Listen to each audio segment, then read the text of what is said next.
ہوش رہے نہ مجھ کو کسی کا، تیرا مگر ہوشیار رہوں۔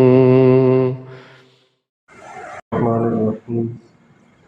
ان الحمد للہ نحمده ونستعینه ونستغفره، من يهده الله فلا مضل له ومن يضلل فلا هادي له، واشهد ان لا اله الا الله وحده لا شريك له، واشهد ان سيدنا ونبينا وحبيبنا وشفيعنا وقرة اعيننا محمدا عبده ورسوله، صلی اللہ تبارک و تعالی علیہ وعلی آلہ واصحابہ وازواجہ وذریتہ وبارک وسلم تسلیما کثیرا، اما بعد فاعوذ باللہ من الشیطان الرجیم، بسم اللہ الرحمن الرحیم۔ من المؤمنین رجال صدقوا ما عاهدوا اللہ علیہ، فمنهم من قضى نحبه ومنهم من ينتظر وما بدلوا تبديلا، وقال تعالى إن الله اشترى من المؤمنين أنفسهم وأموالهم بأن لهم الجنة، وقال تعالى والعصر إن الإنسان لفي خسر إلا الذين آمنوا وعملوا الصالحات وتواصوا بالحق وتواصوا بالصبر، سبحان ربك رب العزة عما يصفون وسلام على المرسلين والحمد لله رب العالمين۔ اللهم صل على سيدنا محمد وعلى آل سيدنا محمد وبارك وسلم۔ اللہ تعالیٰ نے انسان کو اس دنیا میں آزمائش کے لیے بھیجا ہے، اور یہ دنیا امتحان ہے اور سب کے لیے امتحان ہے، اور ہر ایک کے امتحان کی نوعیت جدا ہے۔ ہر ایک کا امتحان اس کے ایمان کے حساب سے لیا جاتا ہے۔ جس طرح پرائمری کے بچے سے پرائمری کے سوال کیے جائیں گے، سیکنڈری کے بچے سے اسی کے حساب سے سوال کیے جائیں گے، جو میڈیکل کا اسٹوڈنٹ ہوگا اس سے اس درجے کے سوال کیے جائیں گے۔ اللہ تعالیٰ دنیا میں ہر انسان کو آزماتا ہے، اور اس کی آزمائش اس کے ایمان کے بقدر ہوتی ہے۔ نبی کریم صلی اللہ علیہ وسلم کا ارشاد ہے کہ اشد الناس بلاء الانبیاء ثم الامثل فالامثل، سب سے زیادہ اللہ تعالیٰ کی طرف سے آزمائش نبیوں پہ آتی ہے، پھر جو نبیوں کے جتنے زیادہ مشابہ ہوتے ہیں اتنی زیادہ ان پہ آزمائش آتی ہے۔ جو جتنا زیادہ نبوت سے مماثلت اختیار کرے گا، مشابہت اختیار کرے گا، اس پہ اتنی آزمائش آئے گی، اور جتنی کسی انسان پہ آزمائش آئے گی اتنے زیادہ اس کے درجات بلند ہوں گے، اتنا زیادہ وہ اللہ کے قریب ہوگا۔ جو بچہ فرسٹ ایئر کا امتحان دے دیتا ہے وہ سیکنڈ ایئر میں چلا جاتا ہے، جو سیکنڈ ایئر کا امتحان دے دیتا ہے تھرڈ ایئر میں چلا جاتا ہے، فورتھ ایئر میں چلا جاتا ہے۔ اسی طرح جب انسان اللہ تعالیٰ کی طرف سے بھیجی ہوئی آزمائشوں پہ ثابت قدم رہتا ہے اور جمع رہتا ہے اور چلتا رہتا ہے اور اپنے سینے پہ سارے تیر سہتا رہتا ہے، تو اللہ تعالیٰ پھر اس کو اپنے قرب کے اعلیٰ درجات عطا فرماتے ہیں۔ تاریخ میں ایسے بہت سے ثابت قدم لوگوں کے واقعات ہیں کہ جنہوں نے اللہ تعالیٰ کی محبت میں اللہ تعالیٰ کے دین پر استقامت کے جوہر دکھائے، اور انہوں نے استقامت کی وہ مثالیں قائم کیں کہ جس کو پڑھ کے ہی انسان کا ایمان تازہ ہو جاتا ہے، جن کو سن کے ہی انسان کا ایمان تازہ ہو جاتا ہے، تو ان کے اپنے ایمان کا کیا حال ہوگا کہ جن کے تذکرے ہی سن کے انسان کا اللہ تعالیٰ کے نام پہ مرنے مارنے کو دل کرتا ہے، اپنی جان ہتھیلی پہ رکھ کر اپنا سب کچھ اس کے نام پہ لوٹانے کو دل کرتا ہے، ان کے اپنے ایمان کا کیا حال ہوگا۔ اسلام کی جب دعوت چلی اسلام کی جب دعوت چلی تو حضرات صحابہ کرام پہ ایسی ایسی تکلیفیں ڈالی گئیں کہ آج تو اس کا تصور بھی نہیں کیا جا سکتا۔ حضرت بلال، حضرت خباب، حضرت عمار، حضرت یاسر، حضرت سمیہ، حضرت صہیب اور ابتدائی درجے کے جتنے سابقین ہیں ان سب پر تکلیفوں کے وہ پہاڑ توڑے گئے اور ڈالے گئے کہ جس کا آج تصور بھی نہیں کیا جا سکتا۔ کوئی اس بات کا تصور کر سکتا ہے کہ اس کو انگاروں پہ لٹایا جائے اور اس کو پھر لٹا کے اٹھایا بھی نہ جائے اور اس کے خون اور چربی سے وہ انگارے بجھیں، مگر ڈالنے والوں کو اب بھی رحم نہ آئے اور وہ اسی طرح ڈالے رکھیں؟ یہ کتنا بڑا، یہ کتنی اذیت ناک چیز ہے۔ حضرت بلال، حضرت خباب، حضرت عمار، حضرت یاسر، باپ، ماں اور بیٹا تینوں کو کٹھے اذیت دی جاتی تھی، حضرت عمار، حضرت یاسر، حضرت سمیہ۔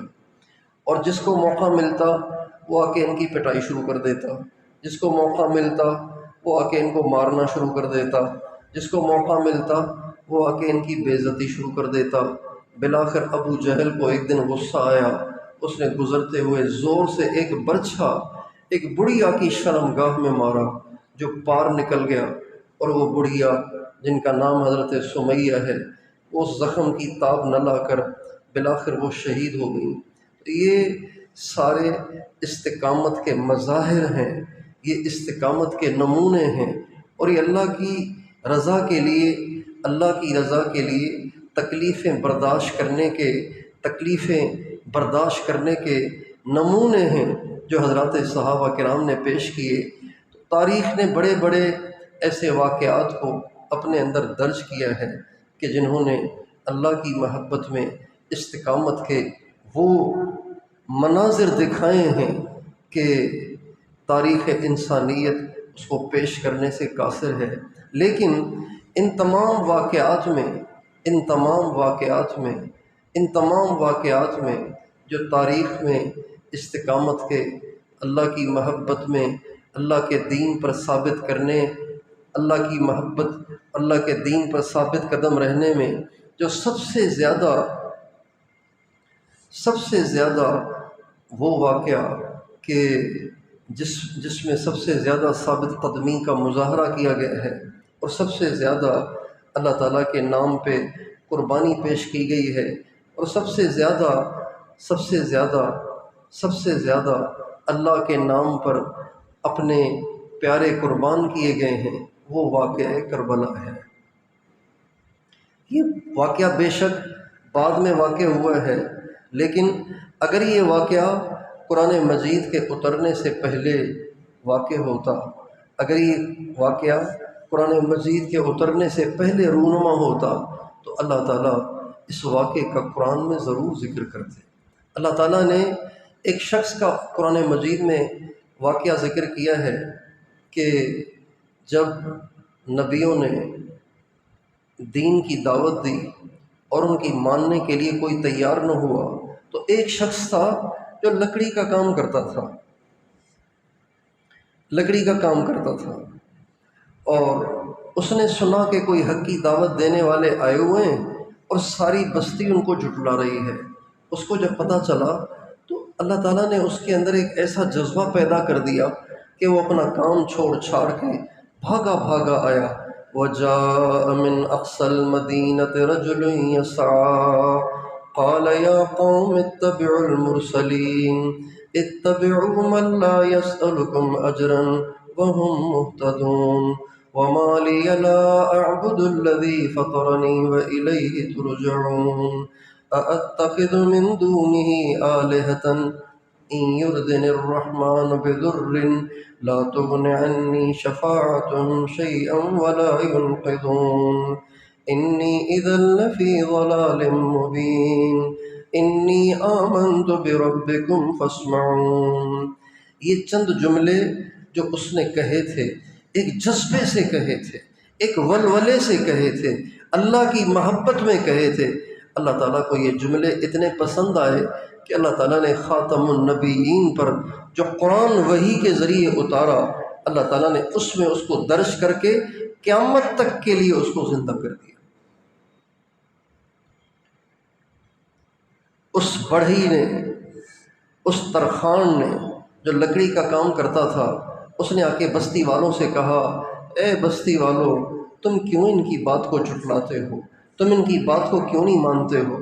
یہ تم سے چندہ تو لینے نہیں آئے، یہ تم سے ٹیکس تو وصول کرنے نہیں آئے، یہ تم سے کوئی اجرت تو مانگنے نہیں آئے، تمہیں مفت میں ہدایت کا پیغام سنا رہے ہیں، تو تم ان کی بات کو کیوں نہیں قبول کرتے؟ اور اگر تم قبول نہیں کرتے تو سنو، میں ان کی بات کو قبول کرتا ہوں۔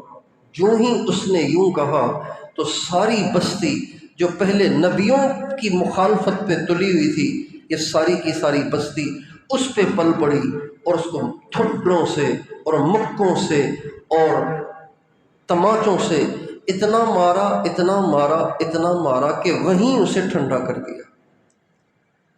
اور جب وہ بستی والوں کے ہاتھوں شہید ہوئے تو اللہ تعالیٰ نے فرمایا قیل ادخل الجنہ، اسے کہا گیا کہ جاؤ جنت میں۔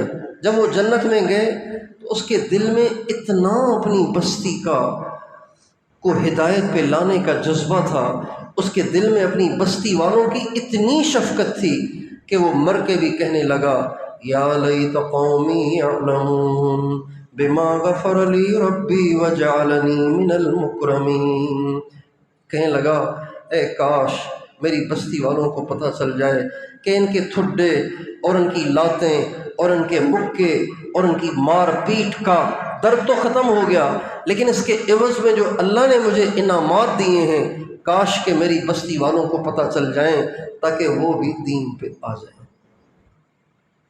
جب اس کو ٹھڈے پڑے، جب اس کو لاتیں پڑی، جب اس کو مار پڑی، جب اس کی پٹائی ہوئی، تو اس نے یہ نہیں کہا کہ چلو ٹھیک ہے بھائی معافی چاہتا ہوں، مجھ سے غلطی ہو گئی، خواہ میں نے تمہیں کہہ دیا، یار کوئی قصور کر دیا کیا میں نے، یہ کہہ کے جان چھڑا کے وہاں سے چلے نہیں گئے، بلکہ ٹھڈے کھاتے رہے اور قوم کو نصیحت کرتے رہے، لاتیں کھاتے رہے اور قوم کو نصیحتیں کرتے رہے اور ان کے پاؤں کے نیچے روندے جاتے رہے، لیکن قوم کو نصیحت کرتے رہے۔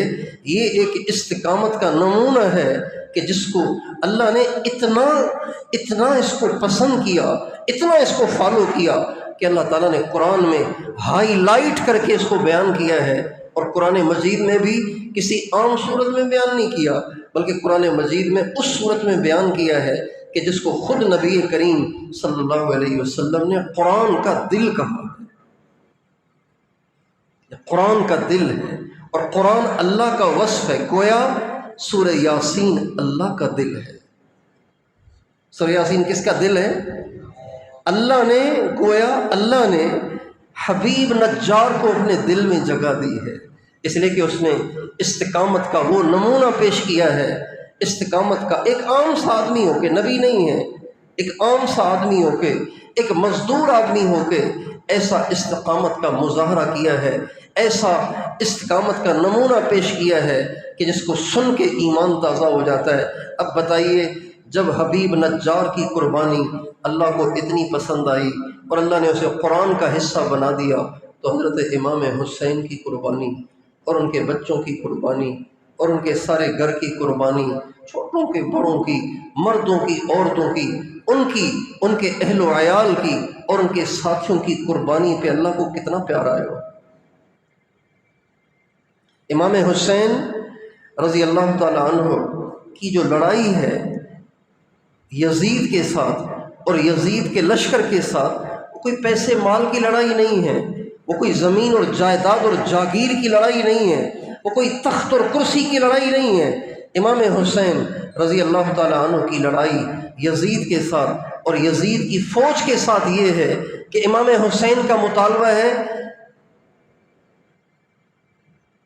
کہ حکومت نبی کریم صلی اللہ علیہ وسلم کے طریقے پر کی جائے، آپ کی سنت کو زندہ کیا جائے، بدعات کا قلع قمع کیا جائے، نافرمانیوں کا ماحول ختم کیا جائے، اطاعت اور تقوی کی زندگی گزاری جائے۔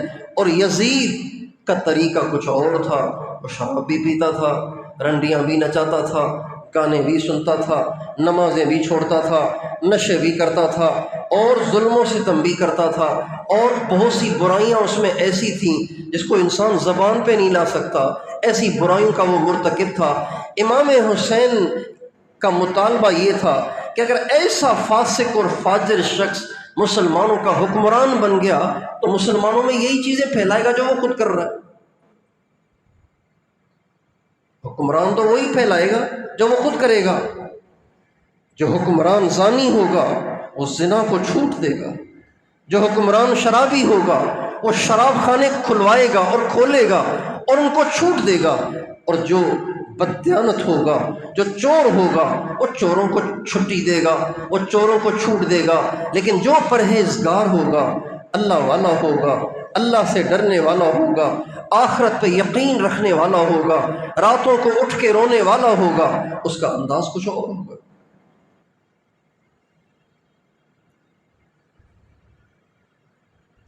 اور جب یزید نے سب سے بیعت لی اور وہ بادشاہ بن کے بیٹھ گیا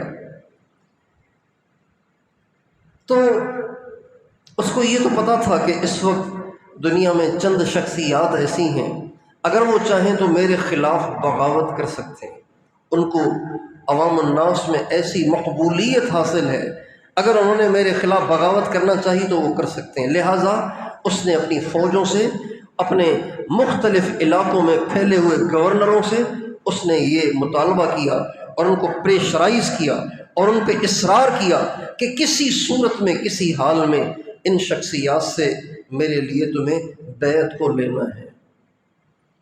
ان شخصیات میں سر فہرست حضرت حسین بن علی ہیں۔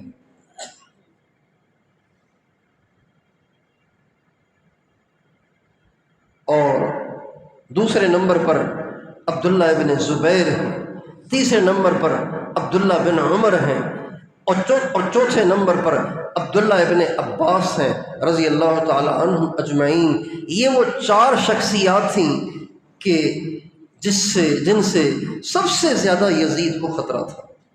چنانچہ ان حضرات کو پریشرائز کیا گیا اور ان حضرات کو مجبور کرنے کی کوششیں کی گئیں کہ ان سے یزید کے لیے بیعت لی جائے، لیکن یہ حضرات کسی طریقے سے اپنی کنی کترا کر اور اپنا دامن بچا کر مدینے سے ادھر ادھر دائیں بائیں بکھر گئے۔ حضرت حسین رضی اللہ تعالیٰ عنہ کو جب یہ معلوم ہوا کہ ہمیں پریشرائز کیا جائے گا اور ہمیں مجبور کیا جائے گا تو وہ اپنے اہل و عیال کو لے کے مکے کی طرف روانہ ہو گئے۔ جب مکے پہنچے تو مکے پہنچنے کے بعد حضرت امام حسین کی طرف کوفہ والوں کے خطوط آنا شروع ہو گئے، اور یہ خطوط ایک دو نہیں، سینکڑوں کی تعداد میں آئے۔ ایک دو خطوط نہیں، سینکڑوں کی تعداد میں خطوط آئے۔ حضرت اگر آپ اپنے نانا کے دین کے پہرے دار نہیں بنیں گے تو کون بنے گا؟ بھائی بتائیں، یہ جملے بیٹھنے دیں گے کسی غیرت مند کو؟ حضرت آپ آئیں، ساری دنیا اپنی نگاہیں بچھائے، اپنی پلکیں بچھائے آپ کے انتظار میں ہیں۔ آپ آئیں گے تو آپ کے نانا کا دین زندہ ہوگا، آپ آئیں گے تو آپ کے نانا کی سنت کو سربلندی ہوگی، آپ تشریف لائیں گے تو آپ کے ذریعے سے دین دنیا میں زندہ ہوگا اور مسلمان ظلم و ستم سے بچ سکیں گے اور مسلمانوں میں عدل و انصاف کا نظام قائم ہوگا۔ یہ آپ پر موقوف ہے، آپ آئیں گے تو ہو جائے گا، ہم تو اپنے سر کٹانے کے لیے تیار بیٹھے۔ یہ خطوط ایک نہیں، دو نہیں، تین نہیں، چار نہیں، 10 نہیں، 20 نہیں، 50 نہیں، سینکڑوں خطوط آئے، سینکڑوں خطوط۔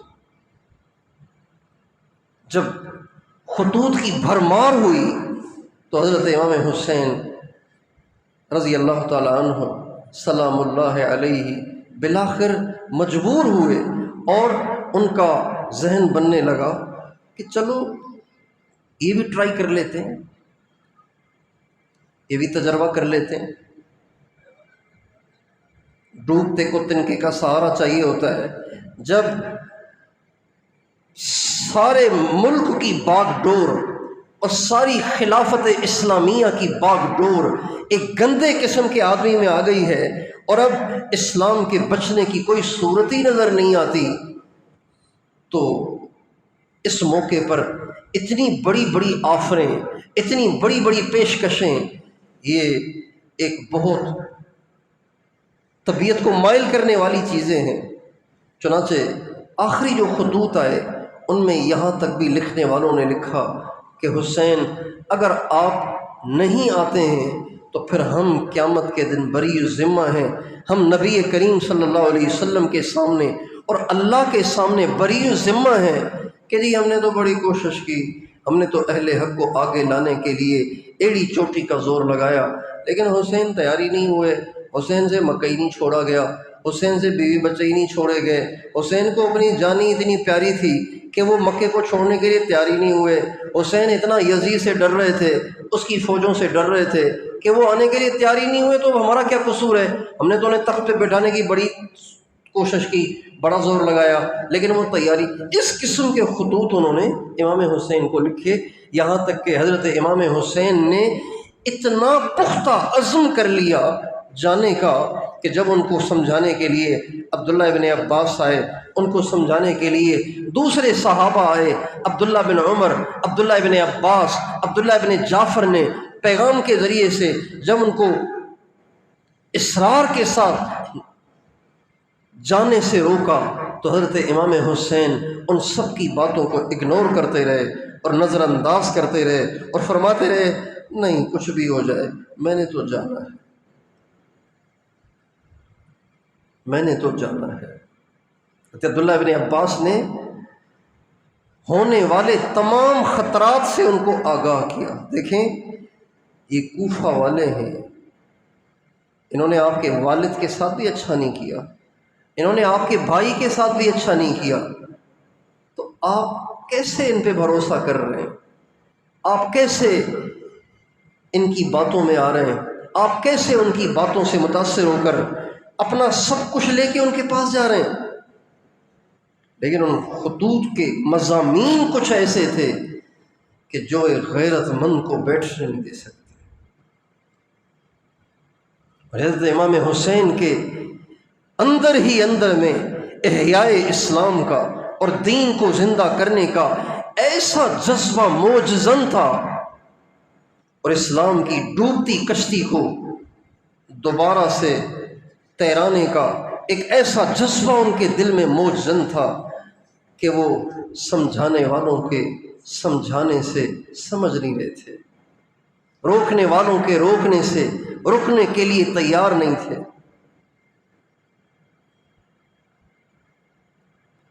اور جب عبداللہ ابن جعفر رضی اللہ عنہ نے بہت زیادہ اصرار کیا تو امام حسین نے ان کو یوں کہا کہ بھائی آپ کی ہمدردی سر آنکھوں پہ، آپ کے یہ ہمدردانہ جملے سر آنکھوں پہ، یہ سب باتیں ٹھیک ہیں، لیکن میں نے استخارہ کیا ہے، میں نے اللہ سے مانگا ہے، اور میں نے خواب میں اپنے نانا کی زیارت کی ہے اور انہوں نے مجھے کچھ فرمایا ہے، میرا سب کچھ لٹ جائے میں نے اس راستے سے باز نہیں آنا۔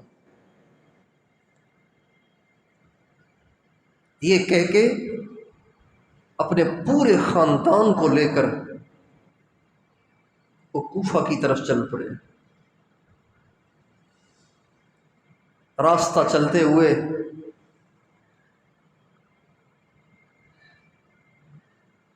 ایک شاعر ہے فرزدق، ان سے ملاقات ہو گئی، وہ اہل بیت سے بہت محبت کرتا تھا۔ فرزدق ایک شاعر ہے، شاعر آدمی ہے، عام آدمی، کوئی پرہیزگار، کوئی متقی پہنچا ہوا بزرگ نہیں تھا، لیکن اہل بیت سے اسے بڑی محبت تھی۔ اہل بیت کے فضائل وہ ایسے بیان کرتا تھا کہ سن کے انسان کو وجد آ جائے۔ ایک دفعہ بیت اللہ میں کھڑا ہوا تھا یہ فرزدق، تو ہشام بن عبد الملک، جب یہ ابھی ولی عہد تھا بنو امیہ کا، عبد الملک اس کا باپ اس وقت بادشاہ تھا، اور یہ اس کا بیٹا ولی عہد تھا، بڑا بیٹا یہی تھا ہشام، یہ اس کا ولی عہد تھا۔ اب اس نے بادشاہ بننا تھا، بادشاہ کا بیٹا آیا ہوا تھا حج کرنے کے لیے۔ تو جب یہ بیت اللہ میں آیا اور اس نے چاہا کہ حجر اسود کو بوسہ دے، تو اتنا رش تھا کہ ایسا دھکا پڑا کے پیچھے چلا گیا ہشام۔ حالانکہ اس کے ساتھ کئی لوگ بھی تھے، اس کے درباری بھی تھے، لیکن وہ جو مجمع تھا، ان کا جو جوش و خروش تھا، ایسا دھکا پڑا کے پیچھے کو پلٹ گیا۔ اب یہ بیچارہ کھڑا دیکھ رہا ہے کب باری آئے گی، یہ کب مجمع چھٹے گا، باری نہیں آ رہی، موقع ہی نہیں مل رہا۔ یہ کھڑا کھڑا سوچ رہا ہے اور مجمع ٹھاٹھے مار رہا ہے کہ تھوڑی دیر میں ایک شخصیت نمودار ہوئی، مطاف میں داخل ہوئے۔ کوئی ان کے ساتھ لوگ بھی نہیں تھے، کوئی ان کے ساتھ خدام اور ان کے باڈی گارڈ بھی نہیں تھے، اکیلے وہ حرم میں داخل ہوئے۔ جو ہی مطاف میں داخل ہوئے تو مطاف میں داخل ہوتے ہی سارا مطاف چھٹ گیا، ادھر کے لوگ ادھر ہو گئے، ادھر ہو گئے، ادھر کے لوگ ادھر ہو گئے، اور حجر اسود کے سامنے بالکل راستہ خالی ہو گیا۔ اور یہ آگے بڑھے اور انہوں نے آگے بڑھ کے حجر اسود کا بوسہ لیا اور استلام کیا، اور اس کے بعد پھر طواف شروع کیا۔ یہ جو منظر دیکھا نا ہشام کے چیلوں نے، تو انہوں نے ہشام سے پوچھا، ولی عہد صاحب یہ کون ہے جن کے لیے سارا مطاف خالی ہو رہا ہے اور لوگ ان کی اتنی عزت کر رہے ہیں، احترام کر رہے ہیں؟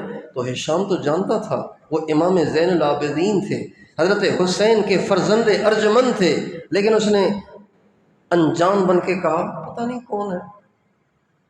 تو فرزدق وہاں کھڑا ہوا تھا، فرزدق شاعر کھڑا ہوا تھا۔ اس نے کہا ہشام انجان بنتے ہو، تمہیں نہیں معلوم کہ یہ کون ہے؟ اگر تمہیں نہیں معلوم تو ان کو میں بتا دیتا ہوں کہ یہ کون ہے۔ ھذا ابن خیر عباد اللہ کلہم، ھذا التقی النقی الطاہر العلم۔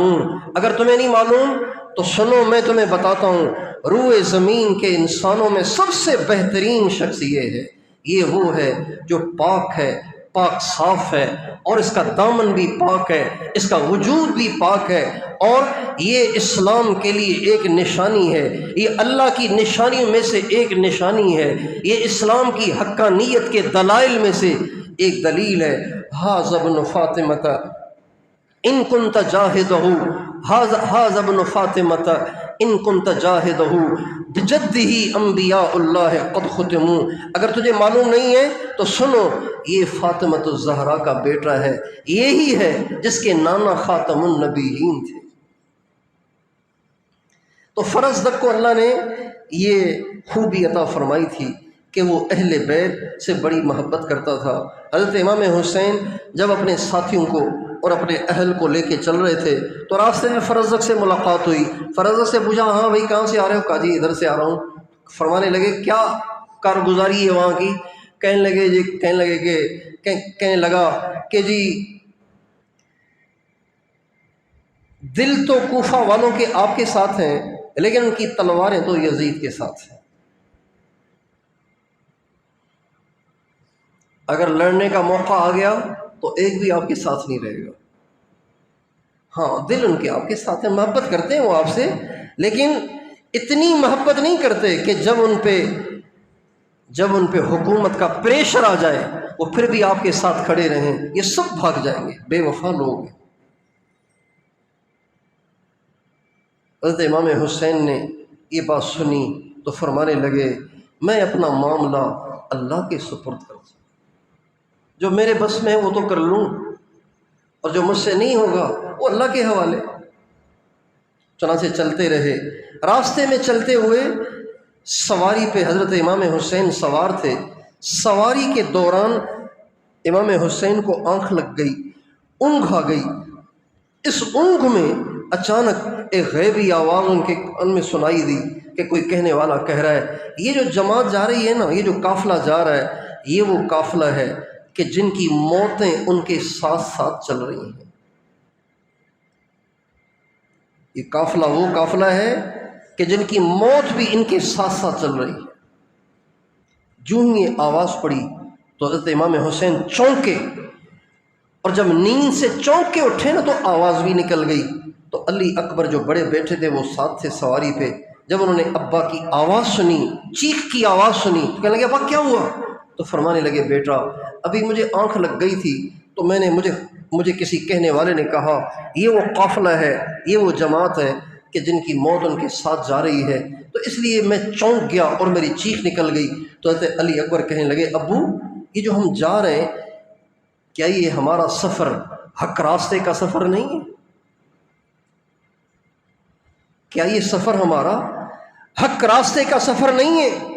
تو کہنے لگے کیوں نہیں بیٹا، ہم تو دین کے لیے جا رہے ہیں، ہمیں تو کوئی دنیا کا لالچ نہیں ہے، ہماری تو کوئی دوسری نیت نہیں سوائے اس کے کہ نانا ابا کا دین دنیا میں زندہ ہو اور اسلام کا بول بالا ہو اور نافرمانوں سے امت مسلمہ کو نجات ہو اور امت مسلمہ کی باغ ڈور ایسوں کے ہاتھ میں ہو جو اسلام کی سربلندی کا ذریعہ بنے، ہماری تو یہ نیت ہے۔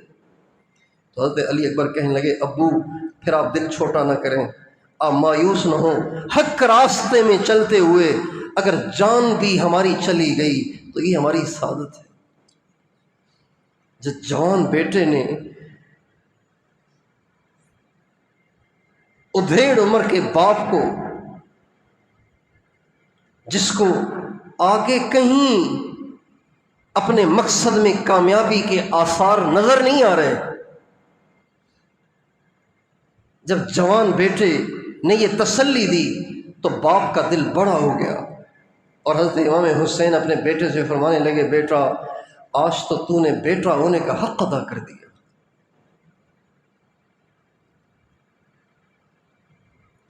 امام حسین نے کوفہ کی طرف چلنے سے پہلے ٹرائی کے لیے حضرت مسلم بن عقیل جو ان کے تایا زاد بھائی تھے امام حسین کے، ان کو بھیجا تھا کہ آپ جائیں دیکھیں صرف باتیں ہیں یا عمل بھی ہے، مگر چونکہ جب وہ گئے تو سارا ہی کوفہ ان کے ہاتھ پہ امنڈ آیا، سارا ہی بصرہ ان کے ہاتھ پہ امنڈ آیا، سب نے بیعت کر لی، 30,000 آدمی نے بیعت کر لی۔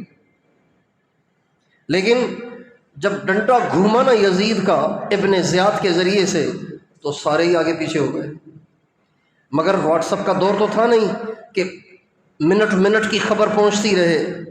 امام حسین کو حضرت مسلم نے خبر بھیجی تشریف لائیے میدان تیار ہے، امام حسین چل پڑے۔ اب چلتے چلتے راستے میں خبر پہنچی کہ جی مسلم بن عقیل تو شہید ہو گئے، اور کوفہ والے سارے اپنی بات سے پھر گئے۔ جب یہ خبر پہنچی تو امام حسین نے اپنے قافلے کو ٹھہرایا اور اپنے ساتھیوں سے فرمانے لگے بھائی مسلم بن عقیل کی بات تو تمہارے سامنے آ گئی، وہ تو شہید ہو گئے، میرے بھائی تو شہید ہو گئے، تو اب دیکھ لو کیا کرنا ہے، اب تو جانا اپنے آپ اپنی جان کو ان کے حوالے کرنا ہے۔ تو حضرت مسلم بن عقیل کے جو بیٹے تھے نا، ان کے جو بیٹے تھے، مسلم بن عقیل کے جو بیٹے تھے، وہ کہنے لگے ہمارا والد وہاں شہید ہو جائے گا تو ہم واپس جائیں گے کیا؟ ہمارے باپ کی لاش کا انہوں نے کیا حشر کر دیا، ہم کیسے واپس جائیں گے، ہم تو آگے جائیں گے، کوئی چلے نہ چلے۔ تو امام حسین فرمانے لگے میرے بچوں میں تمہیں اکیلا چھوڑ سکتا ہوں۔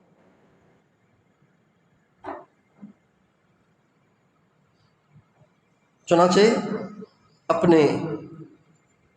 اپنی منزل کی طرف اسی طرح رواں دواں رہے اور چلتے رہے۔ راستے میں ایک شخص سے ملاقات ہوئی جس کے ساتھ 1000 کا لشکر تھا، اس کا نام تھا حر بن یزید۔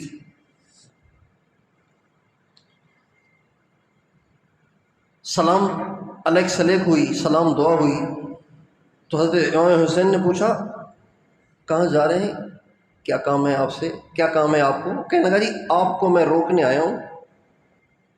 کیا مطلب؟ کا مطلب یہ ہے کہ مجھے یہ حکم ملا ہے کہ آپ سے یا تو یزید کے ہاتھ پر بیعت لی جائے یا پھر آپ کو روک کر یہیں رکھا جائے۔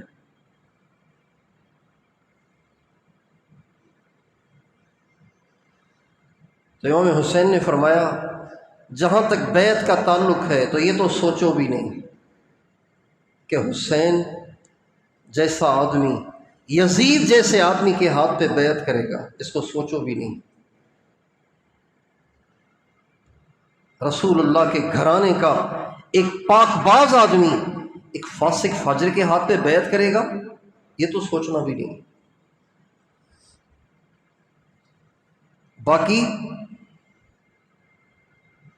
تم میرا راستہ نہ روکو، مجھے جانے دو، میں جانوں یزید جانے۔ ان کا جی جانے تو نہیں دوں گا۔ جب امام حسین 72 آدمی تھے، جب چلنے لگے تو وہ 1000 کا لشکر لے کر دیوار بنا کے کھڑا ہو گیا۔ حضرت امام حسین بیزار آ کر اس سے کہنے لگے، تیری ماں تجھے روئے، تو کیوں مجھے پریشان کر رہا ہے؟ تو وہ کہنے لگا، آپ نے میری ماں کا نام لیا ہے، یہ اچھا نہیں کیا۔ اگر آپ کی ماں ساری عورتوں کی جنت میں سردار نہ ہوتی تو میں بھی آپ کی ماں کا نام لے لیتا، لیکن آپ کی ماں کا نام کون لے سکتا؟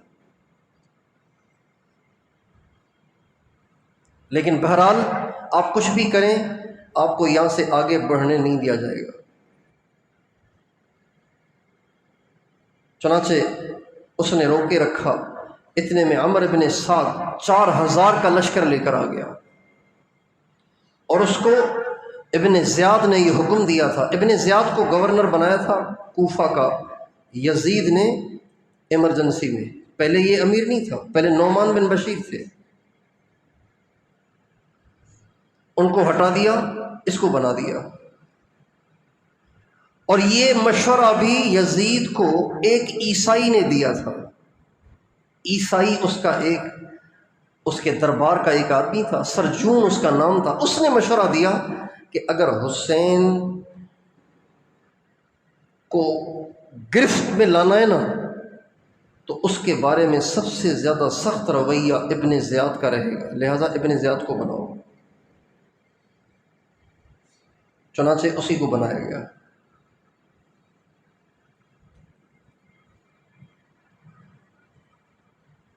اور وہ واقعی بہت ظالم قسم کا، خونی قسم کا آدمی تھا۔ پھر اس نے جو آگے اپنا وکیل بنایا وہ اس سے بھی زیادہ خبیث آدمی کو، جس کا نام شمر ذی الجوشن تھا۔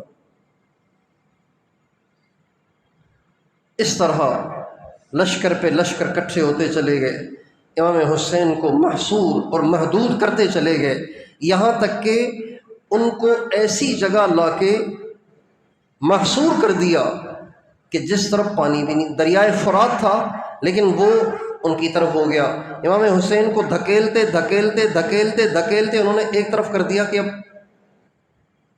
اور یہ بھی شمر نے عمرو بن سعد کو حکم دیا تھا ابن زیاد کی طرف سے آ کے کہ اس کو روکے رکھو اور اس کو محدود کرتے رہو، محدود کرتے رہو، محصور کرتے رہو، اور پانی نہیں پہنچنے دینا ان تک، کھانے کی کوئی چیز نہیں پہنچنے دینا ان تک۔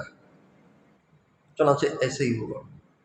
ایک دن گزر گیا، دوسرا دن گزر گیا، تیسرا دن گزر گیا، لیکن ان کو دریائے فرات تک جانے کی اجازت نہیں دی گئی۔ اور بالآخر 10 محرم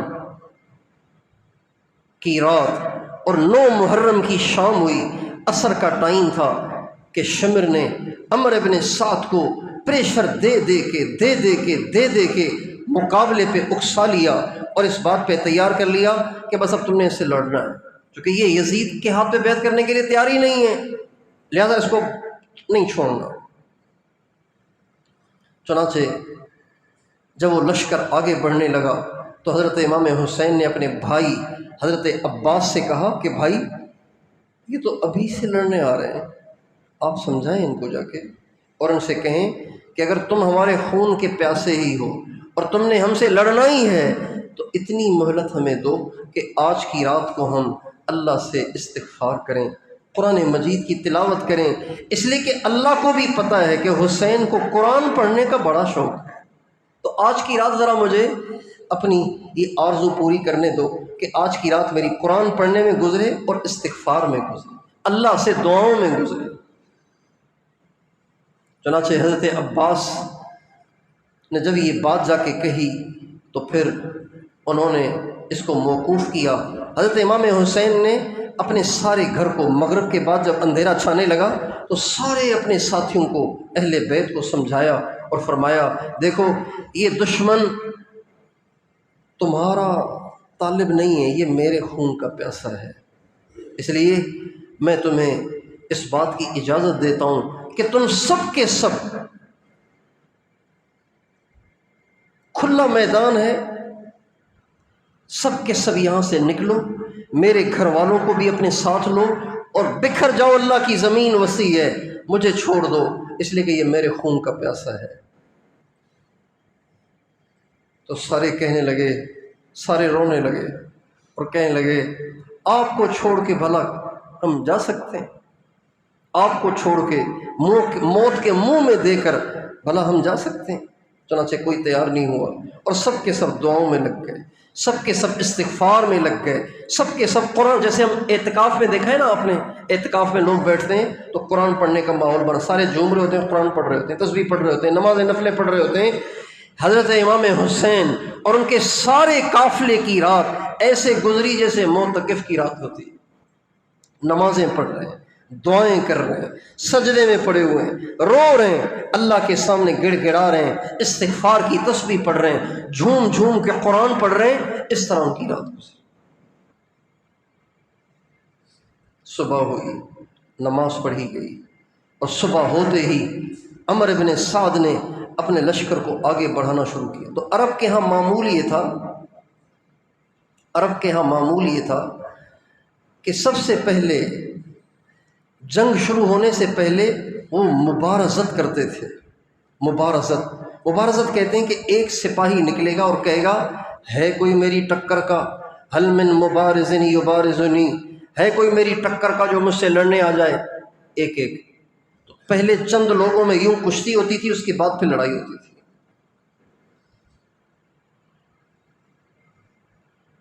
چنانچہ ایسے ہی ہوا۔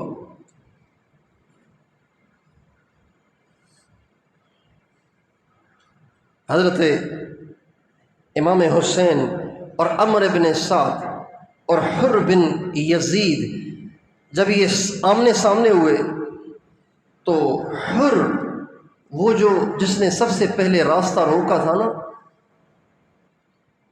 وہ یزید کے لشکر کو چھوڑ کے آگے بڑھا، حضرت امام حسین کے لشکر میں شامل ہو کے حضرت حسین سے معافیا مانگنے لگا، حضرت مجھے معلوم نہیں تھا کہ یہ بدبخت یہاں تک آ جائیں گے، مجھے تو انہوں نے کہا تھا کہ بس مجبور کرو، کھڑا رکھو، پھر ان کو لے کے جائیں گے یزید کے پاس اور بیعت کروائیں گے اس کی، مجھے تو انہوں نے یہ کہا تھا، مجھے نہیں پتا تھا کہ یہاں تک یہ بھیڑیے بن جائیں گے۔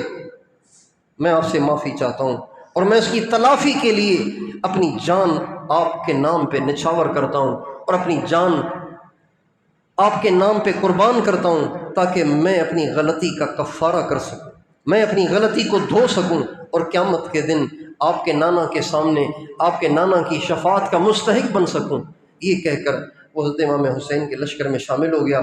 سب سے پہلے جو شخص امام حسین کی طرف سے نکلا اس کا نام تھا حبیب بن مطہر۔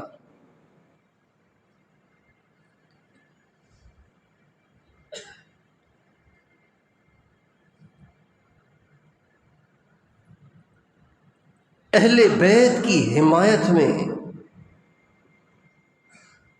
تلوار لے کر کوئی دشمنوں کے لشکر کی طرف بڑھے، آپ اندازہ لگائیں اس وقت کے اس کے دل کے ایمان کی کیا کیفیت ہوئی۔ آل رسول، رسول اللہ کی اولاد، اور اولاد میں بھی وہ کہ جو کبھی حضور کے سینے پہ چڑھتے تھے، کبھی کندھے پہ چڑھتے تھے، کبھی گود میں بیٹھتے تھے، کبھی آپ سجدے میں جاتے تو اوپر چڑھ جاتے،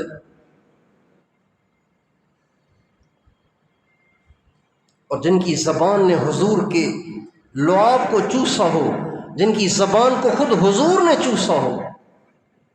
آپ علیہ السلام حضرت امام حسن حسین کو گود میں لے کے بیٹھتے اور ان کے ہونٹ چوستے، ان کی زبان کو چوستے، اپنی زبان ان کے منہ میں ڈالتے، ان کو سینے سے لگاتے، ان کے سر کو سونگتے اور فرماتے اللہم انی احبہما فاحبہما واحبب من احبہما، اے اللہ میں ان دونوں سے پیار کرتا ہوں، تو بھی ان سے محبت فرما، جو ان دونوں سے محبت کرے تو ان سے بھی محبت فرما۔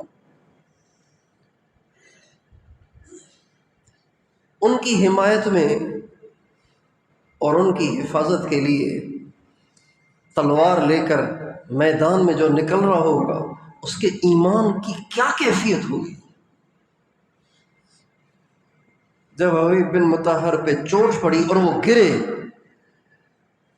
تو حضرت امام حسین سے فرمانے لگے اقبل ہدیت ہادیا مہدیا الیوم تلقا جدک نبیا، حسین گھبرانا نہیں، آگے بڑھ، آج تیرے نانا محمد مصطفیٰ سے ملاقات ہونے والی ہے۔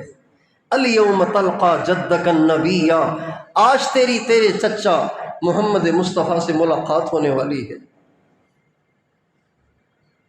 اور یوں پہ در پہ ایک دوسرے کے پیچھے ساتھی بڑھتے چلے گئے اور شہید ہوتے چلے گئے، اور حضرت حسین پر اور ان کے گھر والوں پہ اور ان کے ساتھیوں پہ اپنی جانیں قربان کرتے چلے گئے یہاں تک کہ سارے ہی ساتھی شہید ہو گئے۔ اب باقی بچے اہل بیت، رسول اللہ کی اولاد، حضور کے خاندان کے لوگ،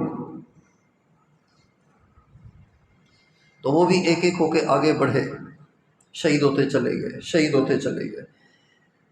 حضرت حسین کی اولاد میں، حضرت علی کی اولاد میں، حضرت فاطمہ کی اولاد میں سب سے پہلے جو شخص نکلے ان کا نام علی اکبر تھا۔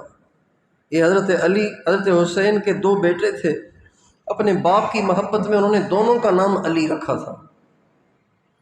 جو عمر میں بڑے تھے ان کو اکبر کہتے تھے، جو عمر میں چھوٹے تھے ان کو اصغر کہتے تھے۔ سب سے پہلے جو نکلے وہ علی اکبر نکلے، اور چھوٹے سے تھے، ابھی بالغ ہوئے تھے، داڑھی بھی نہیں آئی تھی۔ جب وہ نکلے میدان میں تو ایک بدبخت نے آگے بڑھ کے جو ان پہ زوردار حملہ کیا تو وہ گرے۔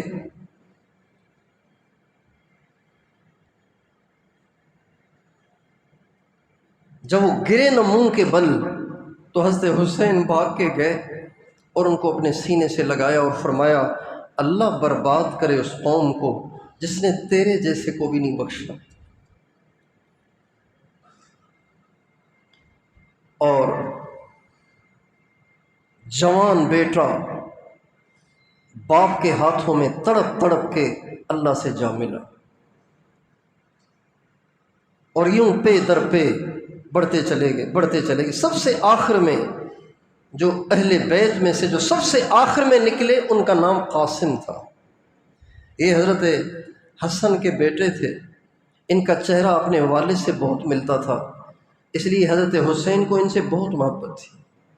ان بھائیوں کی بھی آپس میں بہت محبت تھی، حضرت حسن حسین کی آپس میں بہت محبت تھی۔ تو چونکہ حضرت حسن شہید ہو گئے تھے پہلے ہی، تو حضرت حسین نہیں چاہتے تھے کہ قاسم بھی شہید ہو، بھائی کی نشانی تھا۔ لیکن جب سارے ہی شہید ہو گئے تو حضرت قاسم کہنے لگے چچا جان اب تو مجھے جانا ہے، اس لیے کہ آپ کو شہید ہوتے تو میں نہیں دیکھ سکوں گا، اس لیے آپ مجھے اجازت دیں۔ چنانچہ وہ اجازت لے کے میدان میں نکلے، اور تاریخ میں لکھا ہے کہ جتنے بھی لوگ نکلے نا حضرت حسین کی طرف سے، ان میں سب سے زیادہ خوبصورت ترین نوجوان حضرت قاسم تھے۔ جو قاتل بھیڑیے خون کے پیاسے کھڑے ہوئے تھے نا، ان میں سے ایک آدمی کہتا ہے جب قاسم میدان میں آیا تو ایسے لگا جیسے 14ویں کا چاند آسمان سے اتر کے زمین پہ آ گیا ہے۔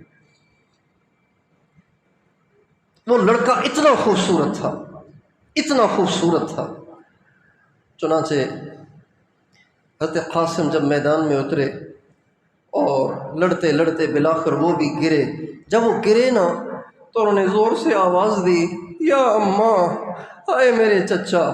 حضرت حسین بھاگ کے گئے اور اپنے بھتیجے کے سینے پہ گر گئے اور فرمانے لگے بھتیجے آج تیرے چچا کے دشمن بہت زیادہ ہیں، اس کے دوست بہت تھوڑے ہیں۔ کثر واترہ وقل ناصرہ، تیرے چچا کے مددگار تو آج بہت تھوڑے ہیں، اس کے دشمن آج بہت زیادہ ہیں۔ میں تجھ سے معذرت چاہتا ہوں کہ آج تیرا چچا تیرے لیے کچھ نہیں کر سکا۔ یہ کہہ کر اپنے بھتیجے کی لاش کو اٹھایا اور آ کے اپنے خیمے کے پاس لٹا دیا، اور پھر خود میدان میں اترے۔ اور جب میدان میں اترے تو جس طرف کا رخ کرتے تھے نا اس طرف کے لوگ بھاگ جاتے تھے، کیونکہ مسلمان تو تھے نا، سمجھتے تو تھے نا کہ یہ وہی ہے جس کے بارے میں کہا گیا کہ جنت کے جوانوں کا سردار حسین ہے۔ سمجھتے تو تھے وہ، جانتے تو تھے وہ، لیکن پیسے کا نشہ، عہدے کا نشہ، یزید کے قرب کا نشہ، ابن زیاد کے قرب کا نشہ اور پروموشن کا نشہ ایسا ان پہ سوار تھا کہ وہ بالکل اندھے ہوئے تھے۔ چنانچہ وہ اپنا دامن حضرت حسین کے خون سے بچانے لگے۔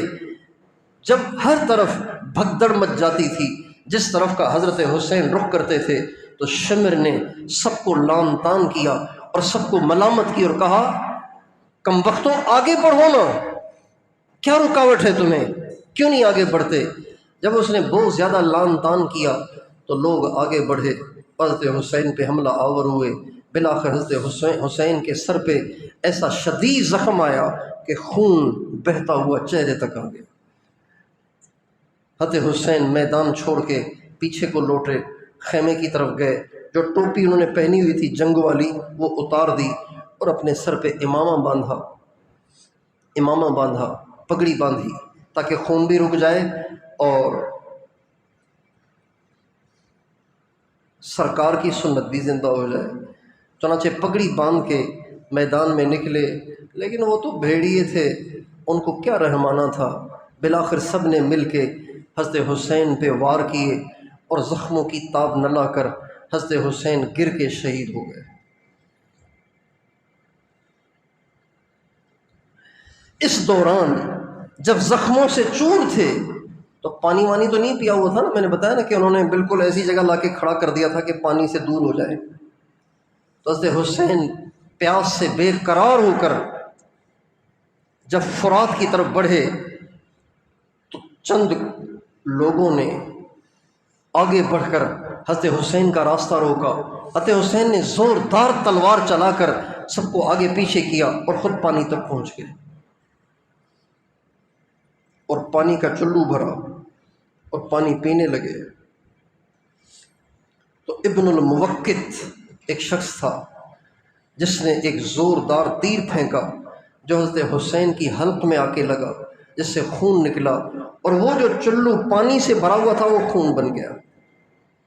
حضرت حسین رضی اللہ تعالیٰ عنہ نے جب دیکھا کہ پانی نصیب میں نہیں ہے تو وہاں سے اٹھے اور آسمان کی طرف نگاہ اٹھائی اور کہا، اللہم احصہم عددا واقتلہم بددا ولا تذر منہم احدا۔ اے اللہ دیکھنا ان میں سے کس کس نے میرے ساتھ کیا کیا کیا ہے، اور ان سب کو قتل کرنا، ان سب کو ہلاک کرنا، ان میں سے کسی کو نہ چھوڑنا۔ چنانچہ حضرت مفتی شفیع صاحب نور اللہ مرقدہ مفتی اعظم پاکستان نے بڑی تفصیل لکھی ہے کہ جن جن نے حضرت حسین کے ساتھ زیادتی کی ان سب کا حشر اتنا برا ہوا کہ کتے کی موت مرے سارے کے سارے۔ یہ جس نے تیر مارا نا جب پانی پینے لگے تھے، اس کے جب مرنے کا وقت آیا تو اس کو پیاس لگی، اتنی شدید پیاس لگی، اتنی شدید پیاس لگی کہ پانی پیتا چلا گیا، کہنے لگا آگ ہے آگ، اور لاؤ پانی، اور لاؤ پانی۔ پیتے پیتے پیتے اس کا پیٹ پھٹ گیا اور مر گیا۔ کوئی آگ میں جل گئے، کسی پہ کتے چھوڑ دیے گئے، اور بہت برے طریقے سے سب کے سب ہلاک ہوئے۔ خسرت دنیا والآخرہ، عہدے کے پیچھے، مال کے پیچھے ان بدبختوں نے اپنی آنکھیں اہل بیت کے تقدس سے بند کر دیں اور اپنی دنیا بھی کھو دیے اور آخرت بھی کھو دیے۔ دنیا کی ذلت بھی ان کا مقدر بن گئی اور آخرت کی ذلت بھی ان کا مقدر بن گئی۔ لیکن حضرت امام حسین نے اپنے عمل سے ساری دنیا کے مسلمانوں کو ایک پیغام دیا کہ حق پہ جمنا یوں ہوا کرتا ہے، اللہ کے عاشق ایسے ہوا کرتے ہیں، اللہ کے نام پہ مر مٹنے والے یہاں تک جا سکتے ہیں کہ وہ اپنا آپ تو اپنا آپ اپنے بچے بھی تڑپتے دیکھ سکتے ہیں اور اپنے بچے بھی قربان کر سکتے ہیں، لیکن وہ اللہ پاک کے دیے ہوئے نظریے اور اللہ پاک کے دیے ہوئے موقف سے بال برابر بھی ہٹنے کے لیے تیار نہیں ہوتے۔ یہ حضرت حسین کی کہانی تھی جو آپ کو اختصار کے ساتھ سنائی ہے، یہ حضرت حسین کی قربانی کی داستان تھی جو آپ کو بہت زیادہ سمیٹ کے پون گھنٹے میں سنائی ہے۔ اب آپ امت مسلمہ کے حال کی طرف دیکھیں کہ امت مسلمہ حسین کے راستے پر ہے یا شمر کے راستے پر ہے، حسین کے راستے پر ہے یا ابن زیاد کے راستے پر ہے، حسین کے راستے پر ہے یا عمر ابن سعد کے راستے پر ہے، حسین کے راستے پر ہے یا یزید کے راستے پر ہے۔ جو عہدے کے لیے دین چھوڑ رہا ہے یہ حضرت حسین کے راستے پہ نہیں ہے، جو دنیا کی عیاشیوں کے لیے اللہ کے دین کی دھجیاں اڑا رہا ہے یہ حضرت حسین کے راستے پر نہیں، یہ یزید کے راستے پر ہے، جو دنیا کے لیے اللہ کے حکموں کو قربان کر رہا ہے اور دنیا کے لیے اپنے دین کو ذبح کر رہا ہے، یہ شمر کے راستے پر ہے، یہ یزید کے راستے پر ہے، یہ ابن زیاد کے راستے پر ہے، یہ عمر ابن سعد کے راستے پر ہے۔ اور نبی کریم صلی اللہ علیہ وسلم کا ارشاد ہے من تشبہ بقوم فہو منہم، جو جن کی مشابہت اختیار کرے گا قیامت کے دن اس کا حشر ان کے ساتھ ہوگا۔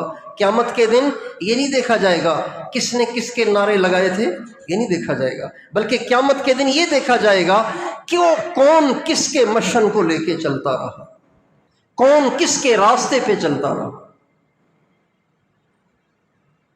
قیامت کے دن یہ نہیں دیکھا جائے گا کہ کون کس کے نعرے لگاتا تھا، کس سے محبت کے دعوے کرتا تھا، بلکہ قیامت کے دن یہ دیکھا جائے گا کون کس کے مشن کو لے کے چل رہا تھا۔